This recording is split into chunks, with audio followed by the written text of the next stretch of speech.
Welcome to Fierce Conversations with Toby, the podcast where we dive deep into the art of overcoming. Here we share powerful stories that ignite healing and inspire profound transformations in your own journey. I'm Toby Dorr, and together we'll explore the resilience, courage, and fierce determination that turn life's challenges into stepping stones for growth. Let's begin this transformative journey together.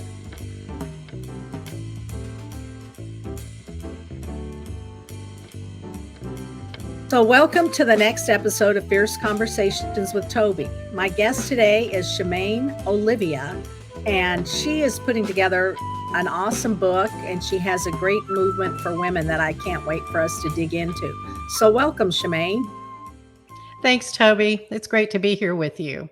Yes, I'm really excited. We met just a few weeks ago, actually, I think. And were you at the Women in Publishing Summit? I went to the summit. Mm-hmm. I did. Yes, it was my second year to go, and you were presenting, and your podcast presentation really interested me, and that's how we did it, and that's how we met. Excellent. Yes, and then I talked to you about your book and about your idea, and I realized you would make a perfect guest for the podcast. So here we are. Well, so thanks. Before we get started, what's your favorite color? And what do you think it says about you? Oh, wow. I've always liked the color blue. Mm-hmm. And I think that I like it so much because it represents the sky and everything that is around me. Mm-hmm. But I've just always liked the blue. I've gone to purples and different shades of blue and everything, but blue is my constant. That's pretty good. Yeah, blue is a pretty powerful color. You can go from, it says such a variety. It can be so soft and warm, and then it gets bolder and brighter. Yeah, I love that. So tell us about a significant event in your life that knocked you down, and how did you pick yourself up? Okay. There've been a few in my life. And the one that I think was most significant in my life was getting my divorce. I've been married twice, and the first time I had been married 19 years to a lovely man. He was very kind, very sweet. But at that time in my life, I didn't realize I had come from a childhood trauma. Mm-hmm. And so after having 3 kids, and I'm entering into my 40s and midlife, I decided that it was time to get time for a change. I didn't necessarily think it was going to be a divorce, but having gone through that and being so afraid to make that decision, I was afraid that I was the one that was going to cause all these troubles and problems and everything. And so my daughter, actually, she was 16 at the time, and she could tell that I was really feeling down about everything and not taking any movement forward. Mm-hmm. And she told me one day, she came into my office where I was sitting at the computer and said, "Mom, if you're so unhappy, why don't you leave him?" is what she was saying. Mm-hmm. Right. And I thought, oh my gosh, if my daughter can see this, and she sees me sitting here not doing anything about it, what kind of an example am I giving her? Yeah. Yeah. That's pretty powerful. Mm-hmm. It was an eye opener for me, because I was in this for myself. I was I was the one that was down. I was the one feeling sorry for myself and feeling, I don't know what to do. And then when she said that to me, I thought, you know what? This is not just about me. This is about our family. Yeah. Yeah. Mm-hmm. I can relate to that. I had a childhood trauma too. And I realized I wasn't happy in my marriage, but I didn't know what to do about it. And I didn't have the guts to leave. And so, my marriage lasted 28 years. And it wasn't until the kids were gone that I realized my husband and I had nothing in common anymore.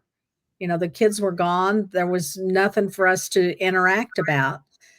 course, I chose to leave in a pretty unorthodox way, but it was because I didn't know how else to leave, or I Right. would have left sooner. So, yeah, that does Right. take a lot of courage to do that. It does, and, you're right. I mean, I think that I realized we too really had nothing in common. When the kids were gone, Mhm, I was noticing the kids getting older and knowing they would be mhm, leaving, I thought, "What do we have that's going to keep us mhm. together?"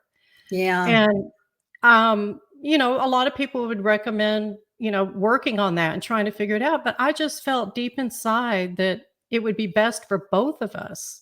And it mhm, turned out to be the best thing for both of us, and we remained friends and were close. mhm. It wasn't an ugly divorce. That's good. That's really Mhm. good. Yeah, I can't say that about mine, but, um, it is so much easier if it can be, agreeable and not a negative experience for the kids. Right, So, right, and that's pretty good. that was our priority. We felt like the kids Mhm. deserved that. And, Yes. I had come from a family of, my parents divorced, and it was not pretty, and I did Mhm. not want to do that to my kids. Yeah, yeah. I can But appreciate that. I just one thing about that situation is after he and I did divorce and we went on our separate paths and we found what was best for us. Um, he was killed in an accident 4 years Oh, after that. wow. And so I was knocked down again, and Mhm, that probably knocked me down the farthest. I was mhm. thinking about the divorce, but him being killed suddenly, he was a cyclist, and he was out on a bike ride and got hit by a car. Oh. So it was totally unexpected, and by this Mhm. time, my kids were 4 years older. My daughter was in her 20s, and we had 2 sons. One had just graduated high school, and the other was 15. Um, that that took me in a whole new direction, and Mhm. I at first, I was back in that pity again, "Here I am, what do I do?" Mhm. Mhm. Similar to what you were saying about, there's no guide or book that tells you how to go through these things. You That's get true, there isn't. Mhm. you get hit with things sometimes, and the first thing, "Well, what am I gonna do? How do Yeah. I do this?"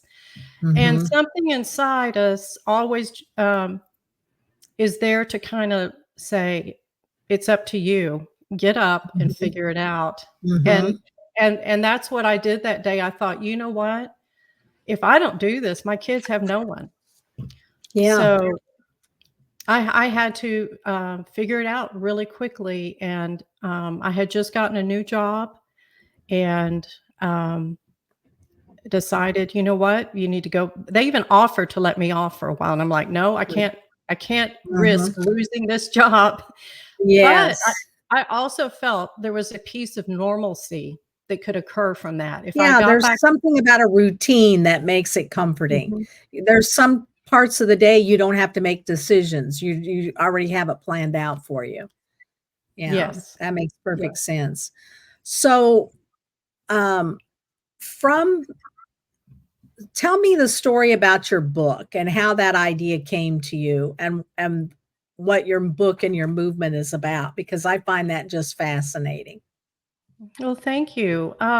Well, it really started with those 2 events I just told you about, Mhm. and the book is about how I was able to come back from those tragedies and, rediscover myself.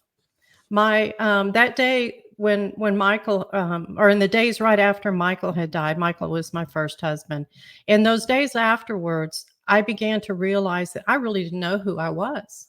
I Mhm. asked, like, "Who am I?" And if I don't know who I am, my kids certainly don't know who I am, or they have known another part of me that I didn't like that much, and I wanted them Mhm. to get to know the real me, but I had to do that first. So my book is my journey of how I did that, Mhm. and, um, the thing that happened during that journey of trying to figure out who I was researching my past and uncovering the truth about my past and learning more about my family history. And I got to a point where I wanted to be able to share that story with other women, but I wanted to be able to do it in a way that would be very, I imagine this neat little package. I was going to offer these women, this is what I did. These are the steps I took.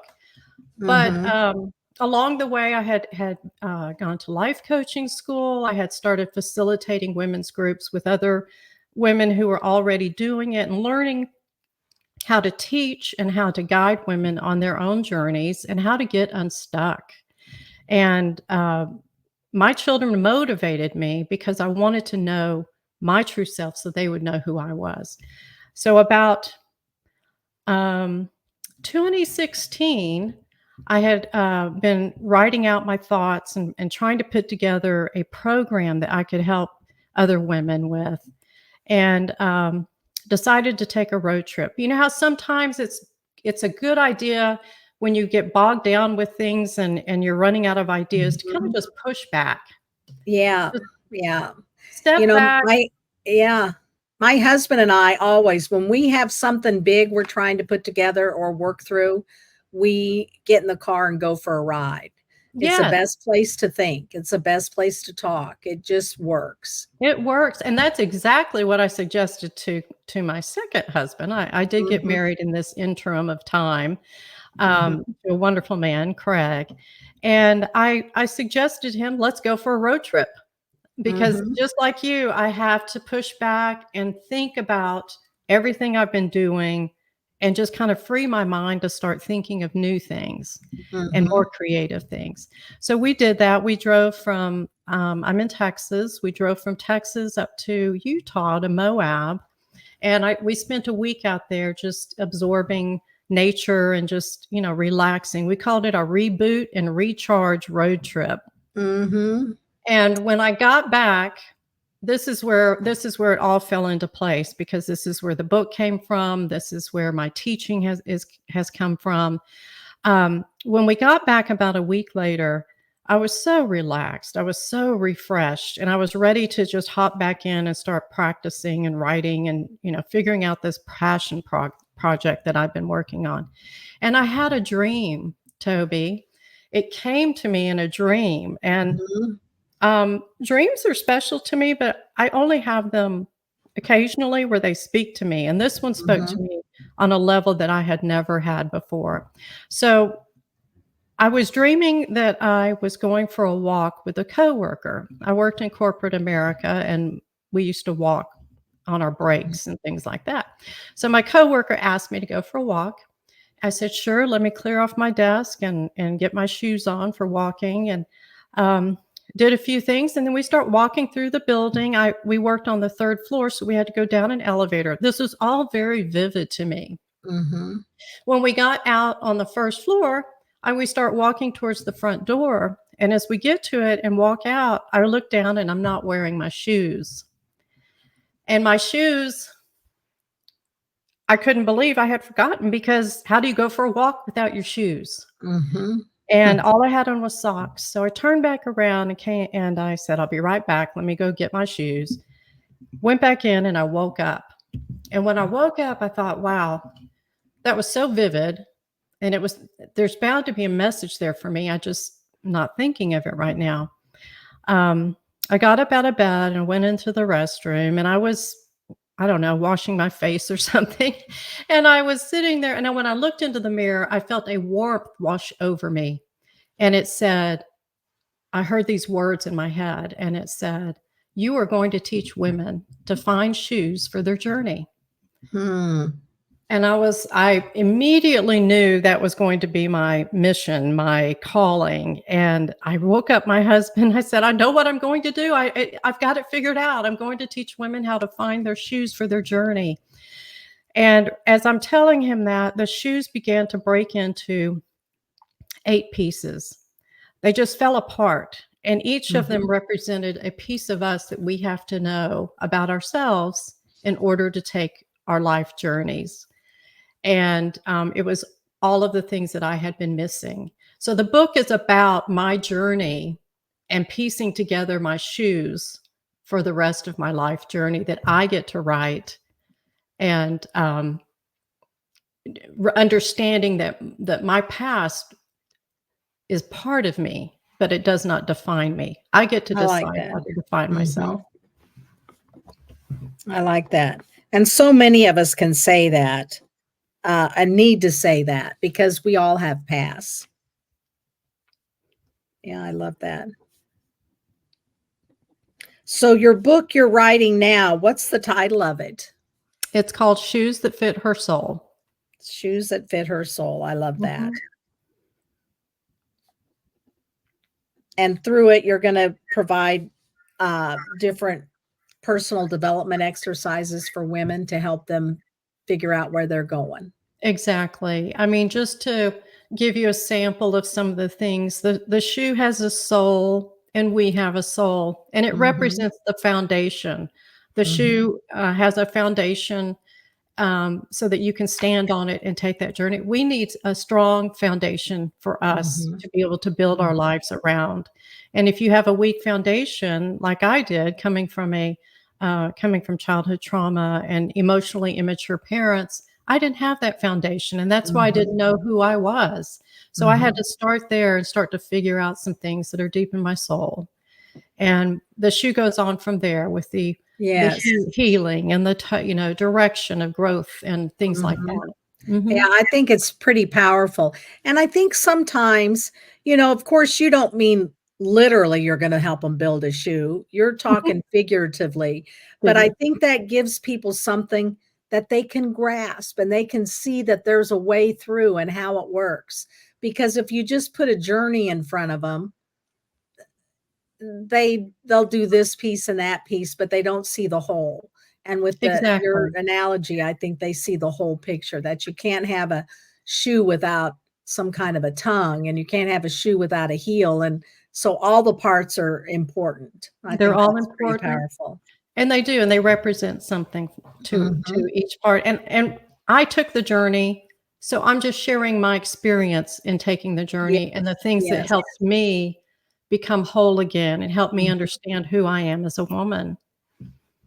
Yeah, I think that's powerful.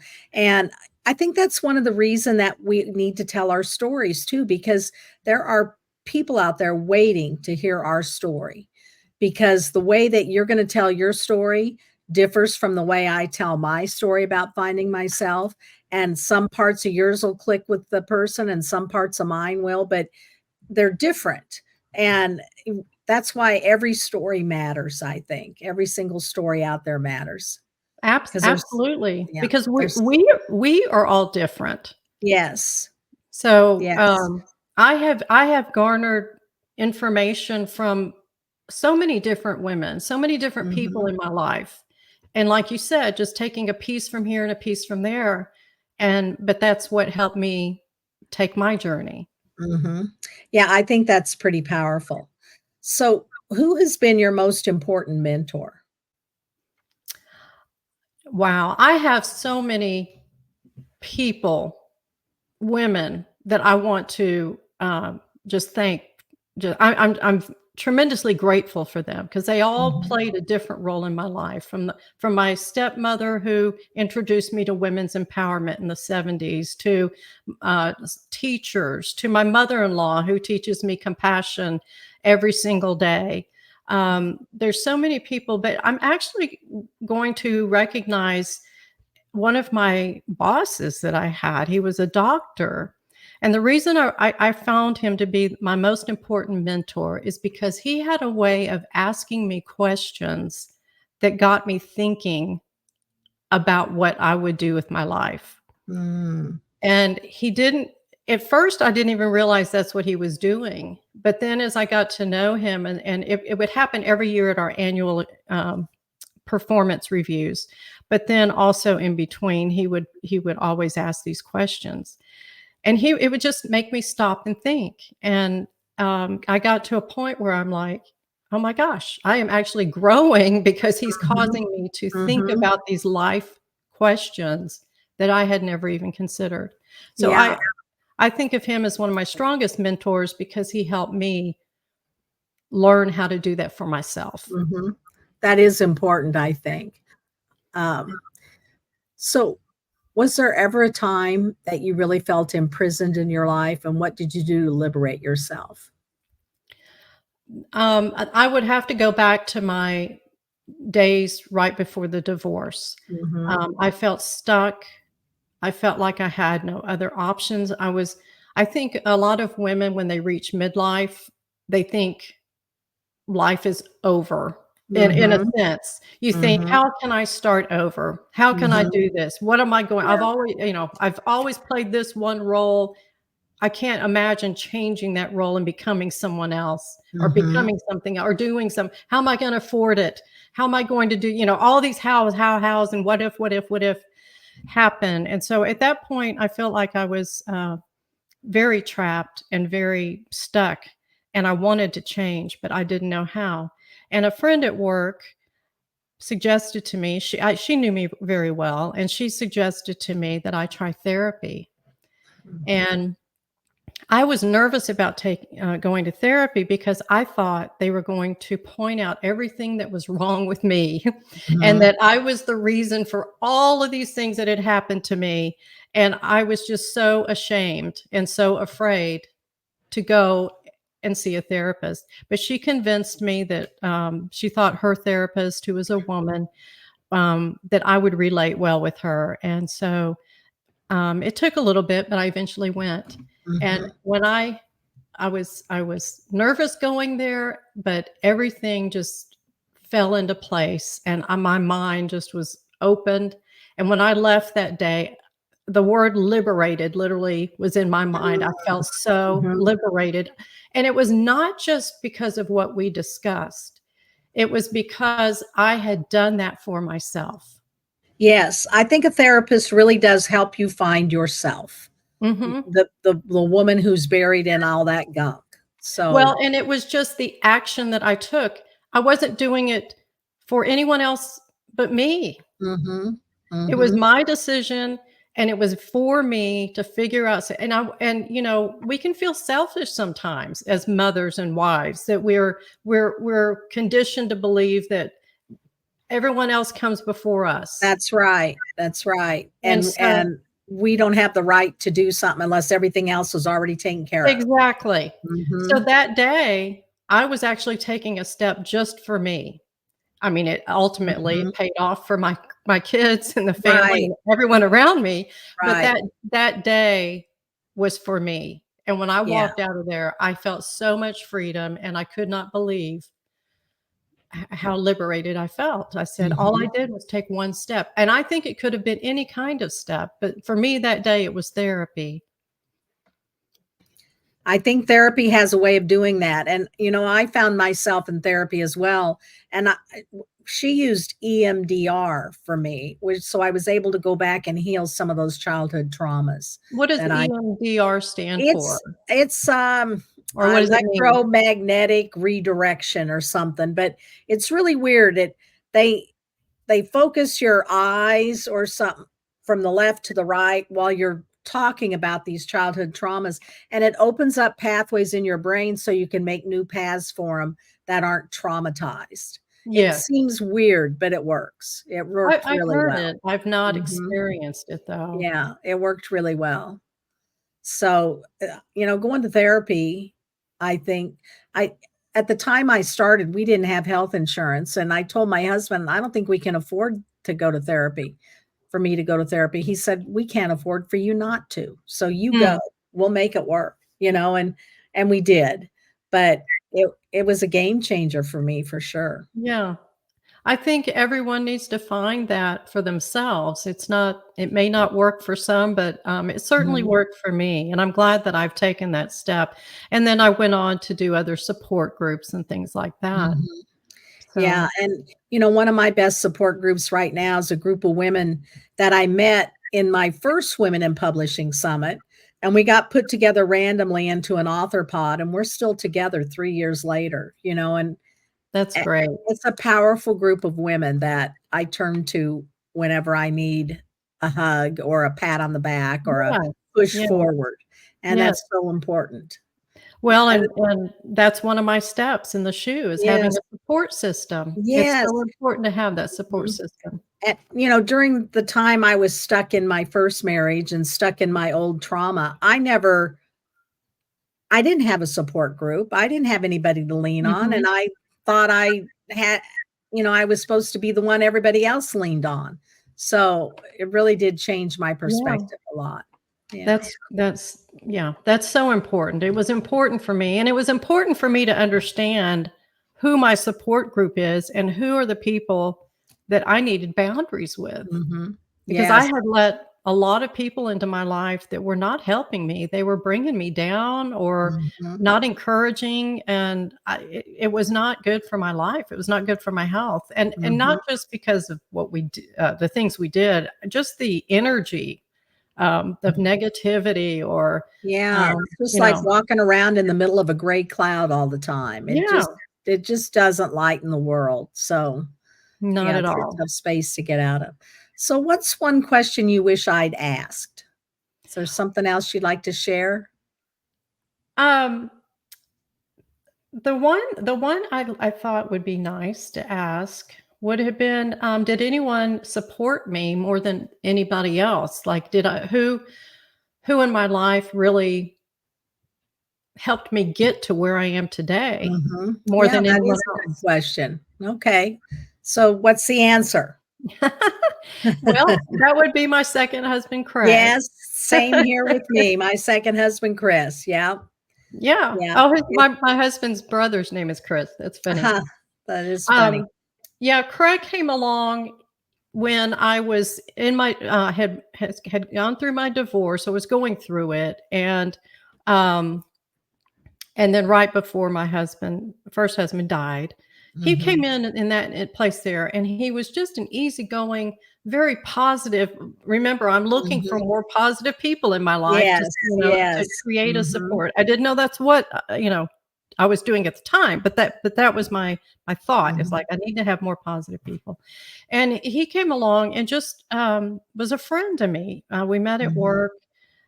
We were in the same department, and it was just a very Mhm. platonic, friendly Yeah. relationship. Yeah. He's actually, almost 15 years younger than me. Mm.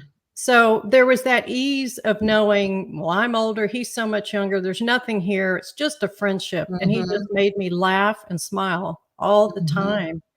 time. But not only that, he encouraged me. Mhm. He would constantly tell me, um, the things he saw in my capabilities, my Mhm. potential. He was a young guy. He was in his 20s, and I was 40, and Mhm. I didn't had never met anyone like that. No one had Mhm. been so encouraging to me, and Yeah, that so is so powerful. it was, and it lasted, and we've been, together 20 years now. We've been married Wow. 10 of those and been Mhm. together 20, and he's the one who saw me writing a book. He told Mhm. me one day after a walk, he said, "You're gonna write a book." I said, "No, I'm not. I don't have any Mhm. desire to write a Yes. book." And now here I am. I've written a Yes. book. I've written a program for women, and so, yes, Mhm. he's been my rock, my cheerleader, everything all in one, and Yes. he's still that. That's so important, and that's how my second husband is also, and we also started out with a platonic relationship, and he's also younger than me, 9 years younger, and we rented a house together, a two-bedroom house together, and we were both trying to make a new start, and we just thought we'd help support each other financially, and then it evolved into something more, and he's always been my biggest cheerleader, and that's so Yeah. important. I don't think I've ever had a cheerleader before, you know? Yeah, I don't think I really did either. I mean, I had a group of girlfriends like you describe, and they're still in my Mhm, life, and we mhm. encouraged each other, but yeah, this was different. He was actually cheering Yes, just for me. yes, yes, I think that's so Mhm. powerful. Makes such a Yeah, difference in the world. So yeah. is there a question you'd like to ask me? Well, I was curious to know when you felt like you were finally on the right track. Do you remember what it was that told you, "I'm gonna be okay. I'm gonna make it this time"? And, maybe that you had built some resilience and you knew that you were on the right track? Do you know when that was? Well, it was shortly after I met Chris, and it was Chris that made me feel that way, and I've always said Chris is kind of the keel to my boat because my boat kind of goes woo doo doo doo, all through life, and he just keeps it, going and not tipping over. But really, the moment when I felt like I've arrived, I'm doing what I need to do, has been these last few months. I got my Mhm. memoir published. I got a series of workbooks published. I published a poetry book. And now I'm working on putting together a 3-day summit for women. And I have a couple other book ideas I'm working on. And and I have the podcast. And it's just kind of at this moment in the last 6 months, I feel that it's like, okay, this is where I was headed. This is what I Yeah. was meant to do. I think Right. I'm on it. So and Yes, it's such a great feeling too. it is, and I can see it in you, and I can see that you are on your path. If a message I could get to other women is that when you do open that your mind and your eyes to that, to just doing the right thing, being on the right path, things will begin to unfold for you. Mhm. Um, I mean, Yes. it's not like some magic thing happens, but Mhm. when you are working towards becoming the best version of yourself, when you are doing the work for yourself, that path opens up. And Yeah, you're receptive to it too, yeah, you're open to it, and so it comes, and I think things don't come to us until we're ready for them. right. So, or they might try to come, but we don't even notice they're there. So, Because we don't it notice. the Right. things have to be lined up, and so Right. I think finally I'm there, and it feels so awesome. Well, I am so happy for you, and I hope that I'm Yeah. right behind you on that. I And think you are, and I can't wait to read your book. I'm so delighted and excited. Shamayne's going to use Grace Point Publishing, which is the same people who published all 5 of my books. So it's pretty exciting journey. yeah, I'm Yeah. very excited to be a part of this family and Yes. team and Yes. getting all of this started. And I'll be doing workshops, and I will be guesting on podcasts, and then have my own. I hope one day. I've Yes, I always think you enjoyed that. should. Mhm. Um, Yeah, I love doing the podcast, and I never saw myself doing a podcast, but, Michelle said to me, "You need a podcast," and I said, "Okay," and off I went with the podcast, and I've loved it. It's been so much fun. So, well, it's I really been a lot enjoy of it. fun being here. Well, thank you. I'm glad to have you. So, what's one word that inspires you? Well, this is going to be something when I first thought about this question, because this was one that you had mentioned that you might ask me. I did some thinking on it, and I was trying to think of all those words that inspire people. Mhm. And the one that came to me just this morning, because that's how a lot of things come to me, is right Mhm. when I need them. My word is women. Oh, I love that. When I I love that. think of women, I think of the Mhm. power that we have and Yes, the I things agree. that we can put out in this world if we know who we are. And Mhm. because I think of women in all ages. My daughter, Mhm. when I look at my daughter, I think, wow, what a woman she is. She is not afraid. When I was her age, I was Mhm. so timid and afraid to do anything, but she has a voice, she has a plan, she is out Mhm. there, and she is not going to let anything stop her. And a lot of the Yes. women in her age, the millennials and the Gen Z, all them, Mhm. I look up to them because I see Mhm. so much promise in them. Mhm. And but then women like you, women like Michelle, Mhm. just women that I meet, I'm just Mhm. Women kinda have some secret magic, I think. I don't know what it is, but I think it's our feelings, which everyone tries to make us feel less than because we have these feelings to deal with. But I think it's what makes us richer, bigger. mhm, mhm. So, Yeah. I So just when love I it. think of Yeah. women and I think of going to conferences with just women, it's Mhm. amazing the powerful energy Mhm. that's in a room when it's all women. I'm Yes, just I agree. so proud to be a woman, Yeah, me and too. this You is know, I nothing. tell people I'm doing a summit for women, or I wrote a series of workbooks for women, and they go, "Well, men can do them too, can't they?" And I said, "Well, if they want, but not really meant for them." And that's the way it is because I think we need something special. We have something different. We have We different do. needs. We do, And and for men have so much of our lives, we've just taken whatever was meant for men and kinda adapted it a little bit to work for us, but we never had things absolutely. just for us, and so now's the time for that. I I love it. agree, and that's right, they've had it all along, and, Mhm, yeah, this is our time, and I think mhm. we are going to make a difference in the world I do just too. by exuding that power that we have within Mhm. us that has been stifled for a very long time, and you Yes. can see the generations, how each have tried to come out with Mhm, that power, mhm. and it gets knocked down, but we just keep coming back, and we're not That's going right, anywhere. that's right. Yeah, I love that, I love that. I've never had anyone say woman is the word that inspires them, but I've lived it. I love it. It's Thank awesome. you. So thank you so much, Shamayne. I've enjoyed having you on the podcast, and I can't wait to read your book. Well, it's been my pleasure, Toby, and thank you for inviting me, and I can't wait for you to read it.